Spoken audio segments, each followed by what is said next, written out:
আসসালামু আলাইকুম। আমি বনানী ব্লগার। এই তো ব্লগটা শুরু করলাম সকালবেলা। বারান্দায় আমার চোখ যেতেই দেখলাম গাছের মধ্যে মরিচ ধরেছে। যখন দেখি যে আমার লাগানো গাছের মধ্যে ফুল এবং ফল ধরে, তখন এত বেশি আনন্দ কাজ করে, এটা ভাষায় প্রকাশ করতে পারবো না।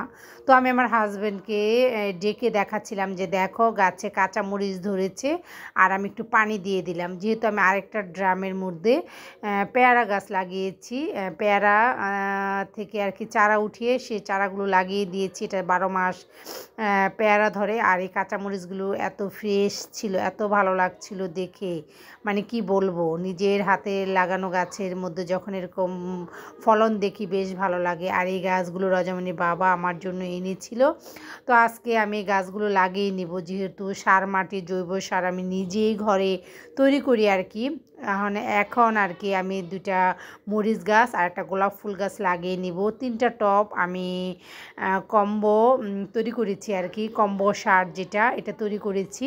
তো এখন আমি একটু সময় নিয়ে গাছগুলো লাগিয়ে নিলাম। সকালের দিকে আবহাওয়াটা যেহেতু খুবই সুন্দর থাকে, শীতের সকাল, তাই আমি গাছগুলো লাগিয়ে রোদে দিয়ে দিয়েছি। রোদটা খুব সুন্দর পড়েছিল গাছের মধ্যে। তো আমার শাশুড়ি আম্মা বলতেছিল যে রোদ যেদিকে পড়ে ওদিকে গাছ দিলে গাছগুলো সবচেয়ে বেশি সুন্দর হবে, ফল ধরবে, ফুল ধরবে।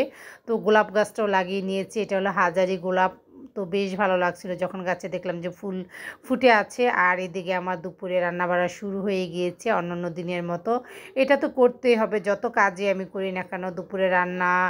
দুপুরের আগে আমার শেষ করে কমপ্লিট করতে হয়, মেয়ে স্কুল থেকে আসার আগেই। তো এই তো আজকে যেহেতু মেয়ের জন্য মুরগি রান্না করব, তাই আমি একটু মশলাটা ভালো করে কষিয়ে তার মধ্যে মুরগির মাংসগুলো দিয়ে কষিয়ে পানি দিয়ে এখন বেশ কিছু কাঁচামরিচ দিয়ে ঢেকে রেখে দেবো, যেহেতু মাংসটা হতে একটু সময় লাগবে। আর আমার মেয়ে তো মাংস বেশ পছন্দ করে, চেষ্টা করি সপ্তাহে একদিন তাকে মাংস রান্না করে দেওয়ার জন্য। আজকের মাংসটা আমি বুটের ডাল দিয়ে রান্না করেছি। আমার শাশুড়ি আম্মা বুটের ডাল দিয়ে মুরগির মাংস রান্নাটা খেতে চেয়েছিল, তাই তার জন্য ওভাবেই রান্না করেছি। আর চাপিলা মাছ দিয়ে টমেটোর টক, এটা হলো আমার বাসার সবার বেশ পছন্দের একটা খাবার।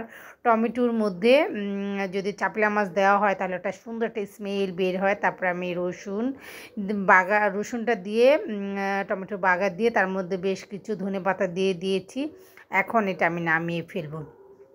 আর আমার হলো এই শাক ভাজিটা বেশ পছন্দ। লাউ শাক ভাজিটা আমার এত বেশি পছন্দের একটা শাক ভাজি, যেটা আমার হলে আর ভাতের সাথে কিছুই লাগে না। তো শীতের সবজি খেতে কিন্তু বেশ ভালো লাগে, শীতের যে কোনো সবজি। তো একদম ফ্রেশ, মানে সব কিছুই ফ্রেশ। রান্না করার পরে যখন কালারটা এরকম থাকে দেখতে আরও বেশি ভালো লাগে। তো এই তো আমার শাক ভাজিটাও হয়ে গিয়েছে।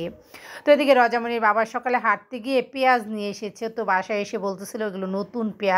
তো এই নতুন পেঁয়াজ দেখে আমি ভাবলাম যে নতুন পেঁয়াজ দিয়ে আমি একটা ভর্তা তৈরি করব, বেশ বড় দেখে বেছে।